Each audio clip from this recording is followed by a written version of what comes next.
Hey, Nikki. I figured you'd get a little kick out of this one. So this is my invoice. It's not as pretty as yours. I like your fancy colors. I do. I do really do. However, mine's got an engine behind it.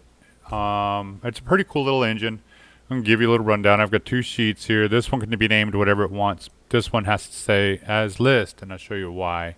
Well, it could actually change. It doesn't matter because Excel is pretty flexible as far as that goes.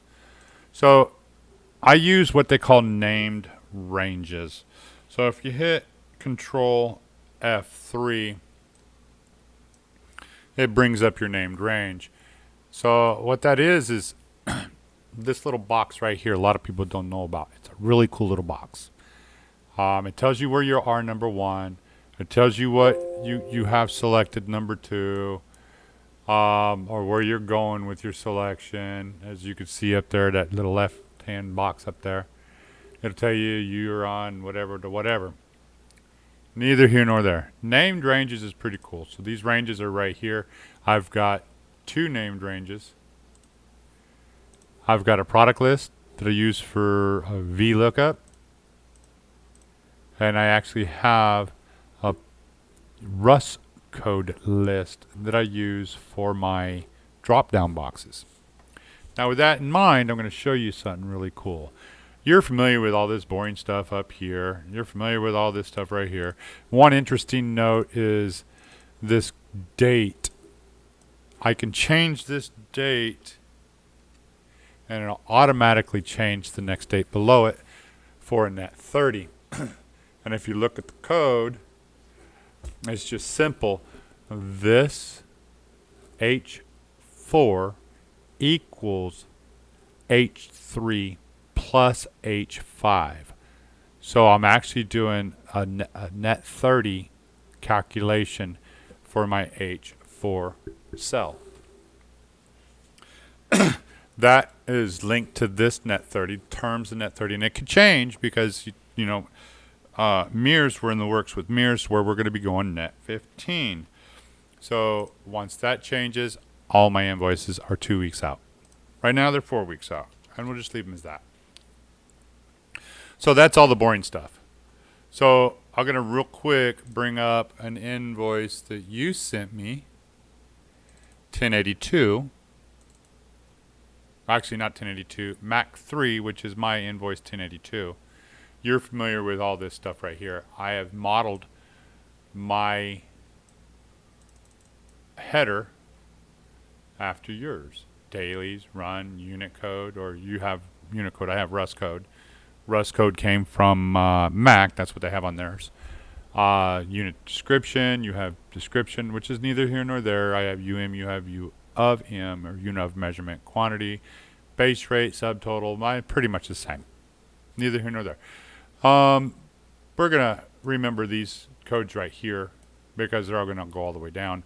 So I could simply just cut, copy, and paste yours right into mine. Probably work just as great. However, I like double checking all my numbers.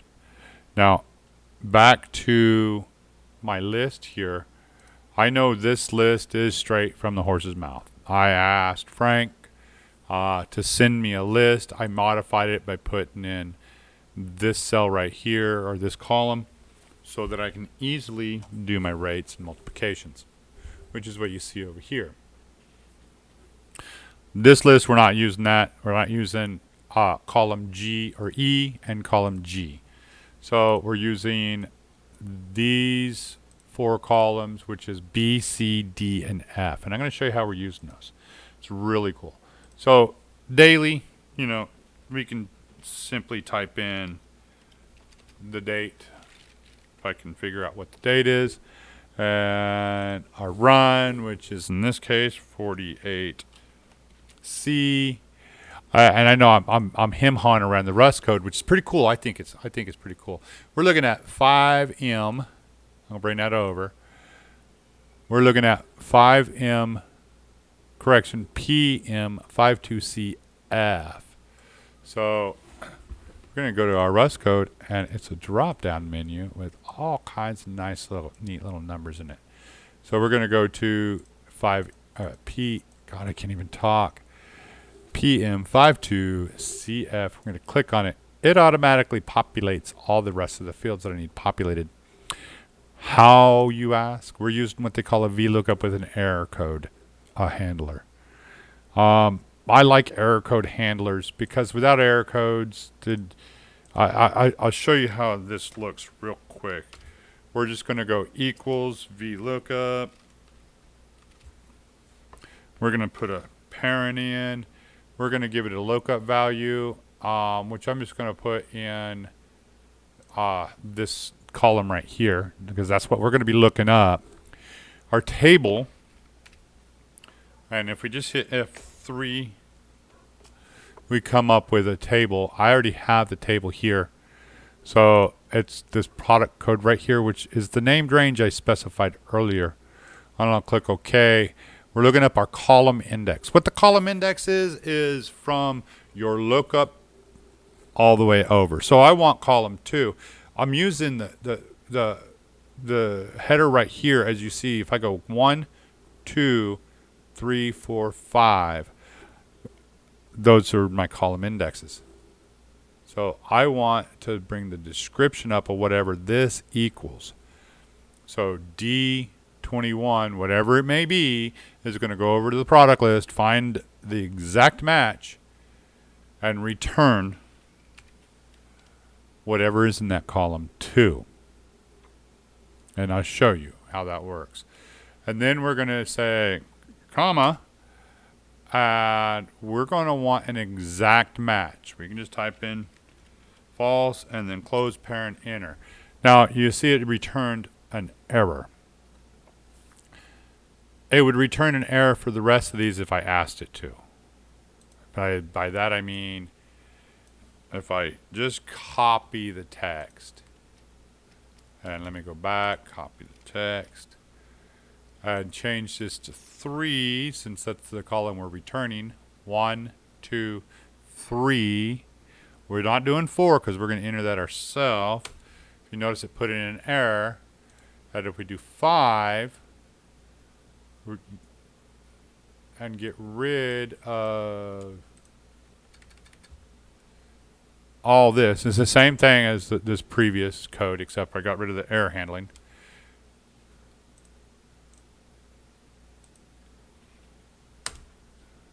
And what did I do wrong? Eeny, meeny, miny, mo.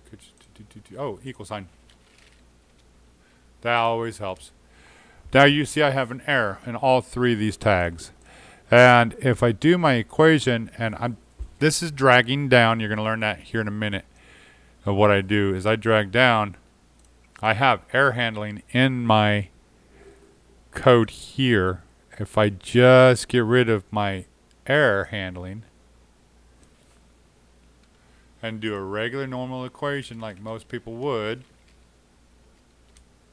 you come up with an error as well. It's still functional, and I'll show you how that works, why it's functional. I'll just put it in a code. You see everything is now functional, but if I get rid of this, I have errors. So in order to do that, I'm just going to delete. It just got rid of everything. I'm just going to I'm going to delete this, and I'm going to grab just this code right here from D to I. If you notice, it puts a little nib, a little green square right here. And if I put my cursor over it, it changes to a plus sign. Not the move sign. Not the big plus sign. The little plus sign. Click, hold, drag down. Don't drag over. Drag down. Just let go. Now what that did is it grabbed all the code all the way across from each one of the cells and drug it down to the one below it. If you notice this one, and it's also incremented everything by 1, or the code or line it's on. I say by 1 because if this D20 in the code was up to D18, everything will be incremented by 1. So, and I'll show you that if I do this and change this number only, just click it and click here and then hit enter. You see it's D18. If I move it down all the way, the next one is going to be D19, D20, D21, and you can see it's always up at the same place but incremented by 1 on the next line. So we don't want that. We want to change that back to D20, which is a simple fix. Drag down. Everything's back to normal. You can double check by double clicking, and it'll tell you where everything is. So there again, we have our beginnings here, and we're looking for PM 5 to C-F. Filled it all out. Our next one, you can enlarge this to enlarge your box, and I'll show you why in a minute. We're looking for I forget what CONST means. I run it every day. Composite. F2, whatever that means, I forget. I think it's composite. I could be wrong. But we're going to be looking for the 5160. We're going to click it. Everything's there. And you can double check with the prices that we have on your screen too as well. Seeing PM 52C-F. All that's right.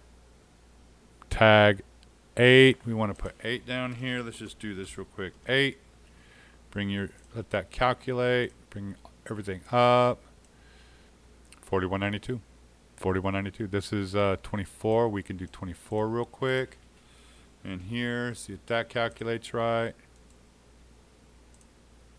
And it looks like it's calculating right. The nice thing about this is you can copy these two fields right here. Click on the bottom one. It'll copy down. Because that's all we're doing the rest of this time here. So we have a total of 1, 2, and I'm going to count these over on the screen here. We start from the bottom. 1, 2, 3, 4, 5, 6, 7, 8, 9, 10, 11, 12. And we want 12 screens over 12 over here. Got 1, 2, 3, 4, 5, 6, 7, 8. We need 4 more. So the easiest way to do that, we just highlight. Actually, we highlight this whole cell and just enter 4. Insert. I move those down. That's all right. We just cut these. Paste right here. Control V. And if you know Excel, then you'll get used to it real quick. And what we're going to do is we're just going to select all this. Since I don't have the code anymore, since I inserted, those are going to stay the same. I'm just going to select all the way down. Now that looks weird, but all we have to do is select these cells, delete, everything else deleted. Since this is my only active cell that I'm working with. The rest, I really don't, they just follow along. Just copy, Control V, Control V, Control V. And we just want 12 of these. And I believe that'll do it. This last one can be deleted. We can delete that too. And we should have 12. And simple enough, just insert your dates. Go through and let's put all our numbers in so they all match your invoice. I'm going to move this off to the side so I can see what's going on. And we're just going to real quickly run through these. Starting from the top, we have 8/24, 9/30, 8/27. I lost my place. 6/15, 8/23, 9. And 23 done. Just real quick, just run through the totals. My first check is to make sure your numbers and my numbers match. And they do. They do. And I can do spot checks 24601, correction 260176. My gosh, I'm having a hard time reading numbers today. And you can double check and spot check all your numbers. Everything looks good. Now, when you go to print this, I'll be sending you this copy or a copy of this. And I'm going to show you, I'll go over a few more basics here in a minute. You want to go File, Save As. Change these two numbers, or that's how I'm doing mine, to whatever numbers they may be. And then after you get done, you want to Save PDF. And this is going to come up with this screen right here. Now here's where the fun begins. It doesn't matter how big this screen is. Okay, we can come over to here. All this spread out. You know darn well this ain't gonna fit on one page. And I can show that real quick by hitting print. And that's what it's gonna give you. Now, however, we can come down and we can just do no fit sheet to one page, and that's what we're gonna get. Okay. Same thing with the Save PDF feature, and this only is on the desktop version. This does not work on the online version. Save as Adobe PDF. We come up with this, and we fit to size. We only want one sheet, and we convert. We got to save, obviously. This will save the PDF, and it's going to say test at the end, so I know which one's which. Save. And this is what we get for an invoice. All on one 8x11 paper. And everything's readable. I can move all this over. It just makes this section smaller. So, back to where we were. And I'm going to clean up a little bit so that you can see what's going on with what I'm doing. We can get rid of these two numbers. There's nothing in here. Get rid of this number, and we can get rid of all this. Okay, and this is what we're left with at the end of the day.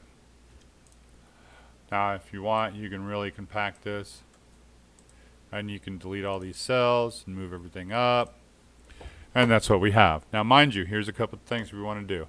If you select 4 columns, you're going to go down 4 columns. And that's how many you're going to insert.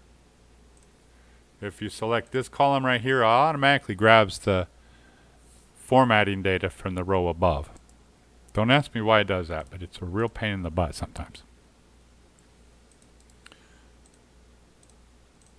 Make sure your code is intact. This line is always going to be here, and in order to get that line, we want to go to data, and we want to go to data validation. Is where we get our list from our Rust code. You can do a list with just comma separated within this section. You can do input messages. You can do error handling. There's all kinds of stuff you can do in this. This is a pretty cool little feature in here. So just select your code, give it a quantity, add your daily, add your run. Remember, if you select and drag down, this is a cut, copy, and paste, but it's just on a grandiose scale, which I kind of really like it. It's simple. You can double click, and it'll fill all this down. Well, it's not doing it, but it typically does it. Go all the way down. If you get rid of all that information by hitting the delete key, you don't delete what's in the cell. You don't delete the drop down. You just delete what you have selected. Simple that. Goes back to normal. You can drag down. Nice thing about the select that you want to do is you want to grab the cells you want to drag down or copy down. Your Rust code, all your code here, here, and here, and then you're done. That's it. That's all there is to it. And the code stays. It just increments there again by 1. Hope you like that. Hope you find it useful, and hopefully use it.